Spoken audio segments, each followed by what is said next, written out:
Hello అండి, welcome to మా ఇంటి రుచి మన్ప్ర కిచెన్. నేను ఇవాళ చేయబోయే రెసిపీ కాజు బిస్కెట్స్ చేస్తున్నానండి. ఇక్కడ నేను 1 కప్పు దాకా మైదా ఫ్లోర్ తీసుకున్నాను. మీకు కావాలంటే గోధుమ పిండితో కూడా చేయొచ్చు. ఇప్పుడు మనం ఒక బౌల్లోకి వేసుకుందాము. అలాగే అందులోనే కొద్దిగా అజ్వాన్ వామ కూడా వేసుకుందాము.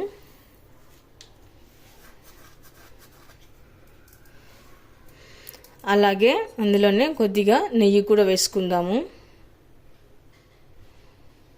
అలాగే కొద్దిగా వంట సోడా కూడా వేసుకుందాము. అలాగే ఇప్పుడు కొద్దిగా సాల్ట్ కూడా వేసుకుందాము. ఒకసారి బాగా ఇలా కలిపి పెట్టుకుందాము. ఆ తర్వాత ఇప్పుడు కొద్దిగా వాటర్ వేసుకుంటూ చపాతీ పిండిలాగా కలిపి పెట్టుకుందాము.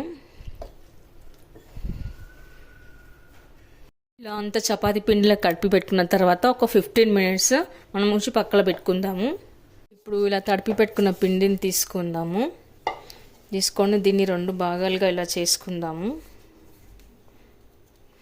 ఆ తర్వాత దీన్ని చపాతీ పిండిలాగా మనం రుద్దుకొని పెట్టుకుందాము. ఇప్పుడు దీన్ని ఇలా కాస్త మందంగా రుద్దుకొని పెట్టుకోవాలి. ఆ తర్వాత నేను ఇక్కడ ఒక క్యాప్ తీసుకున్నానండి. దీన్ని తీసుకొని మనం ఇప్పుడు ఇలా కాజు షేప్ లాగా అన్నీ ఒత్తుకొని తీసుకోవాలన్నమాట.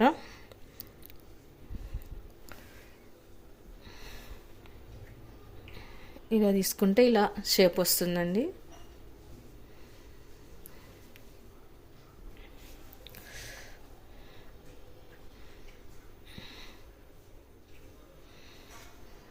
ఇలా కాజు షేప్లో చేసి పెట్టుకుందామండి. మిగతా పిండిని కూడా చేసుకొని ఇలా చేసి పెట్టుకుందాము.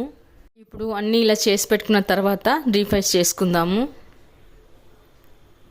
ఇక్కడ నేను కడాయి పెట్టుకొని ఆయిల్ వేసుకున్నాను. డీప్ ఫ్రైకి సరిపడా ఆయిల్ వేసుకున్నాను.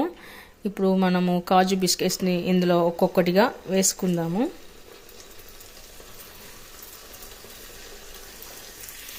ఇప్పుడు ఇవి కాజు బిస్కెట్ బ్రౌన్ కలర్ రావాలండి. మీడియం ఫ్లేమ్ మీద మనం వేసుకుందాము.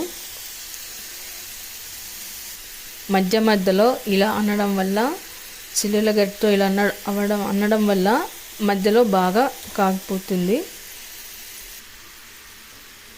ఓకే అండి, వేగిపోయి ప్లేట్లోకి తీసుకుందాము. అలాగే మిగతాయి కూడా కాల్చుకుందాము. ఇప్పుడు ఇలా అన్ని డీప్ ఫ్రై చేసి పెట్టుకున్న తర్వాత ఇవి కావాలంటే అలానే తినచ్చు, లేదంటే ఇప్పుడు మనం మసాలా వేసుకుందాము. రెడ్ చిల్లీ పౌడర్ వేసుకుందాము కొద్దిగా. ఆ తర్వాత కొద్దిగా సాల్ట్ వేసుకుందాము. ఆ తర్వాత కొద్దిగా చాట్ మసాలా కూడా వేసుకుందాము. ఇప్పుడు వీటిని అంతా బాగా ఇలా కలిపి పెట్టుకుందాము.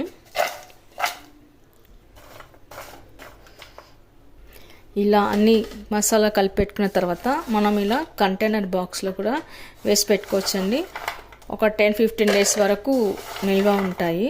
చిన్నపిల్లలకి స్నాక్స్లో కానీ మనం ఎక్కడైనా వెళ్ళినప్పుడు ట్రావెల్కి కానీ చాలా బాగా ఉపయోగపడుతుంది. చాలా టేస్ట్గా ఉంటాయి.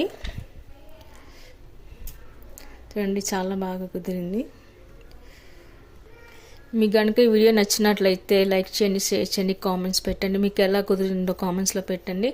మన ఛానల్ని తప్పకుండా సబ్స్క్రైబ్ చేయండి. Thank you for watching.